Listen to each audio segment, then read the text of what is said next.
What up, what up, what up? It's your boy Ray V. Let's get it. Sad boy. Sad boy quote of the day. F F ain't for fields, it's for fantasies. So let's get into our deepest fantasies, baby.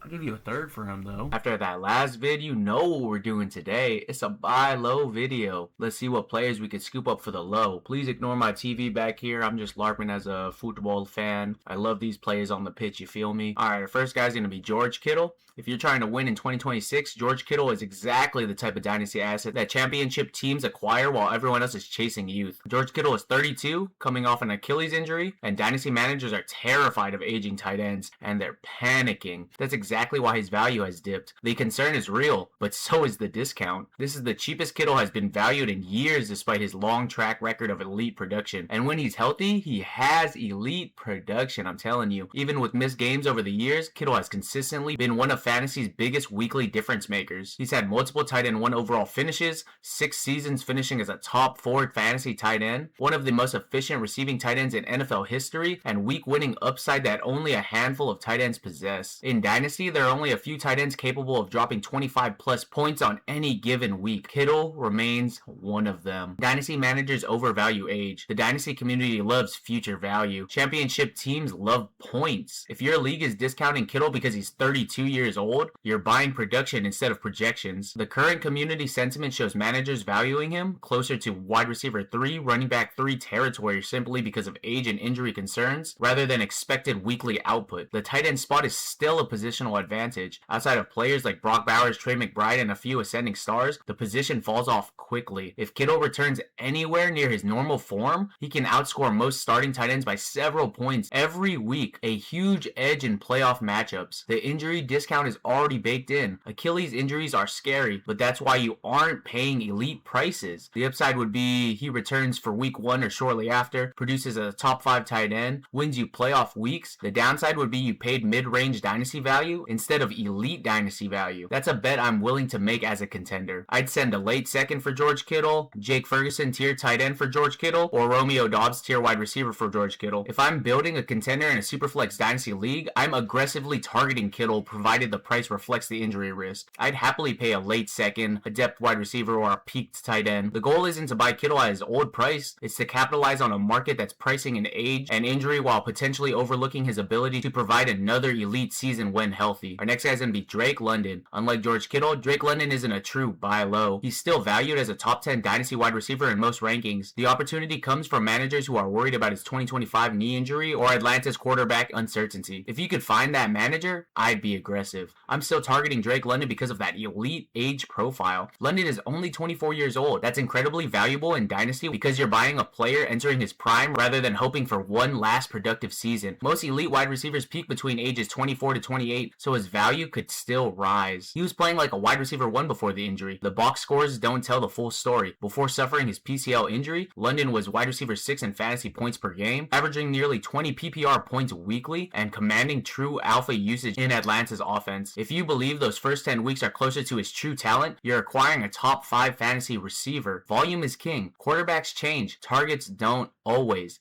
Targets are earned. London is projected to be one of only a handful of receivers expected to push 140 plus targets in 2026 because he's clearly Atlanta's number 1 option. Elite fantasy receivers usually share one thing: massive target share. London checks that box. The Falcons are all in on him. Atlanta didn't hesitate to commit long-term, signing London to a 4-year extension worth up to $141 million. Teams don't hand out that kind of contract unless they expect a player to be the centerpiece of that offense for years. The QB concerns may be overstated, whether it's Michael Penix Jr. or another super stupid accurate Tua Tagovailoa. London has already shown he can produce despite instability at the position. He's still projected as a high-end wide receiver 1 based on his talent and target dominance, even with all this uncertainty. I'd send Mike Evans in a 2027 first for Drake London, Chris Olave and a 2027 second for London, or Baker Mayfield and a 2027 second for London. If I'm ranking dynasty wide receivers for the next 3 seasons, London is firmly in the conversation with the league's elite young wide receivers. I'd happily pay a late 2027 first and a little extra, a productive veteran plus a second, or a non-elite superflex quarterback if I'm already deep. Unlike Kittle, this isn't about exploiting panic over age. It's about taking advantage of any manager who's overly focused on London's injury or quarterback situation and overlooking the combination combination of youth, target dominance, and long-term job security. Our next guy is going to be T. Higgins. T. Higgins is one of my favorite dynasty targets every year because he's always caught in the too good to sell cheap, not exciting enough to buy aggressively tier. That's exactly where value can be found. You're buying a proven wide receiver 1 ceiling at a wide receiver 2 price. When healthy and playing alongside Joe Burrow, Higgins has consistently produced like a fantasy wide receiver 1 despite sharing targets with Jamar Chase. Over the last 2 seasons, Higgins finished as wide receiver 13 and wide receiver 5 on a points per game basis, showing that his weekly ceiling rivals almost anyone outside the elite tier. Cincinnati's offense is still elite. Most dynasty managers focus on the fact that Higgins is the wide receiver 2. I focus on who his quarterback is. Joe Burrow, one of the NFL's highest volume passing attacks, one of the league's best red zone offenses. Even with Chase commanding alpha targets, Higgins continues to produce because the offense creates enough volume for both receivers. His value is suppressed by injuries. This is the biggest reason to buy. Managers remember the missed games more than the production. When Higgins is active, he's almost always in your lineup. The injury history has pushed his dynasty value below his actual weekly impact, creating an opportunity for contenders. He's still in his prime. At 27 years old, Higgins isn't an aging veteran you're hoping to squeeze out one more season. You're likely getting another 3 to 5 years of high-end production tied to an elite quarterback. He has league-winning contingency upside. This is the hidden value. If Jamar Chase misses time for any reason, Higgins immediately becomes a top 5 fantasy receiver for that stretch. There are a few wide receiver 2s in football who can legitimately become an elite fantasy wide receiver 1 overnight. I'd send a 2027 late first for Higgins straight up, Jordan Addison and a 2027 third, or Jalen Warren and a 2027 second for Higgins. If I'm building a superflex contender, Higgins is exactly the type of player I want. I'd happily pay a late 2027 second, a young wide receiver plus a second, or an aging veteran plus draft capital. Unlike Drake London, Higgins comes at a discount because managers worry about his health and his role behind Jamar Chase. You're acquiring a 27-year-old receiver tethered to Joe Burrow, who has already shown he can produce at a top 10 fantasy level whenever he's healthy. That combination of proven production, stable situation, and slightly depressed market value makes him one of the stronger win now and multi-year dynasty buys heading into the 2026 season. Our next guy is Kyler Murray. Kyler Murray is one of the most intriguing buy low quarterbacks in Superflex Dynasty right now. The difference between his current price and his potential outcome is massive. If you're willing to embrace some uncertainty, he could be one of the highest ROI trades you make this offseason. This is the cheapest he's been since his rookie year. A few years ago, Murray was a consensus top 5 dynasty quarterback. Now, many startup drafts have him outside the top 20 quarterbacks because of his disappointing 2025 season, injuries, and uncertainty surrounding his move to Minnesota. In Superflex, that's exactly when you want to buy. He landed in an ideal situation. Minnesota may be the best offensive environment of Murray's career. He'll be working with Justin Jefferson, Jordan Addison, TJ Hawkinson, and Kevin O'Connell, one of the league's most respected offensive coaches. Most analysts expect Murray to open the season as the Vikings starter despite competition from JJ McCarthy. The rushing upside still separates him. Fantasy quarterbacks score differently than real-life quarterbacks. Even if Murray isn't a top 10 NFL passer anymore, his legs create an elite fantasy floor. When he's played at least 12 games in a season, he's consistently produced QB1 level fantasy numbers thanks to his rushing production. That's difficult to replace in Superflex. When buying Murray, you're betting on coaching. Arizona never seemed to maximize Murray's strengths. Minnesota has become one of the league's best destinations for quarterbacks under KOC, and this is a genuine opportunity for a career reset. If Murray simply returns to his 2024 level of play, he'll likely outperform his current dynasty value. The risk is already priced in. Could he lose the job to JJ McCarthy? Absolutely. Could injuries derail another season? Also possible. But those concerns are why you're no longer paying a premium. Instead of buying a locked-in quarterback 1, you're buying a quarterback with QB1 upside at a QB2 price. I'd send Matthew Stafford for Kyler Murray, a 2027 second plus for Kyler Murray, or an Alec Pierce tier type wide receiver for Kyler Murray. In Superflex, quarterbacks are the hardest assets to acquire once their value rebounds. I'd happily pay a second round pick plus, a veteran quarterback, or a wide receiver of similar value. Kyler Murray isn't a safe investment, but he doesn't need to be. His market value reflects the downside of injuries, inconsistent play, and a 1-year prove-it contract. What it doesn't fully capture is the upside of a dual-threat quarterback in a quarterback-friendly system with arguably the best supporting cast he's ever had. In Superflex, those are exactly the profiles we're targeting before the market catches up. And our last guy's gonna be a little disgusting. It's Rachaad White. Rachaad White is one of the sneakiest dynasty buys of this offseason. Not because he's going to be a workhorse again, but because the market is pricing him like he's barely rosterable. He will abuse PPR, but currently his value has completely cratered. 2 years ago, White was a running back 1 in fantasy. Now he's often valued as an RB4 or a bench stash after losing the starting job in Tampa Bay and signing a modest 1-year deal with Washington. That discount is exactly what makes him attractive. Washington is a much better fit than people realize. The Commanders didn't sign White to carry the ball 20 times a game. They signed him because he's is one of the better receiving backs in football. Washington's current backfield lacks an established pass-catching specialist, making White the favorite for third down work while competing for additional touches on early downs. PPR scoring is where he wins. White has averaged nearly 60 targets per season during his career. Even in a committee, receptions matter. If he catches 50 to 60 passes again, he doesn't need 250 carries to be a weekly flex option. He's projected as a primary receiving back in Washington with room to outperform expectations if he earns more rushing work. The offense raises his ceiling. Jaden Daniels creates easy throwing lanes for running backs because defenses have to account for his mobility. White also reunites with Daniels after they played together at Arizona State, giving him familiarity with the quarterback. You're buying flexibility, not perfection. This isn't a bet that White becomes an RB1 again. It's a bet that he becomes Washington's primary passing down back. He earns 10 to 14 touches per game, and his dynasty value rebounds enough that you either start him as a flex or sell him later for more than you paid. At his current cost, that's a favorable risk-reward profile. I'd send a 2027 third-round pick for Rachaad White, Rashid Shaheed tier wide receiver for White, or send Tony Pollard to tier down for Rachaad White plus. Rachaad White isn't someone you build your dynasty roster around. He's someone you acquire because his price assumes he's finished, while his situation suggests he can still provide useful PPR production. I'd happily pay a 2027 third, a depth wide receiver, or tier down at running back for him in a plus. White isn't a league-winning acquisition like Kyler Murray or a cornerstone asset like Drake London, but for contenders looking for inexpensive running back depth, he's exactly the kind of low-cost veteran who can quietly return running back 3 flex value in PPR formats while giving you a chance to profit if his role in Washington grows beyond expectations. Hope you guys enjoyed the players I brought up today. I want y'all to win your leagues, and if you're in my leagues, I want some competition. Come on now, it's been too long, baby. That's your warning shot. Bang! So get to it, and never forget your daily dose of send that trade. Send it.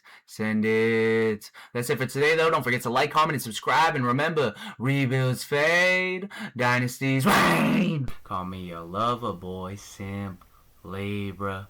It's more than love sick. I got a fever. Feelings overloading. Not to be a diva. Standing 10 toes down. I'm not gonna leave you.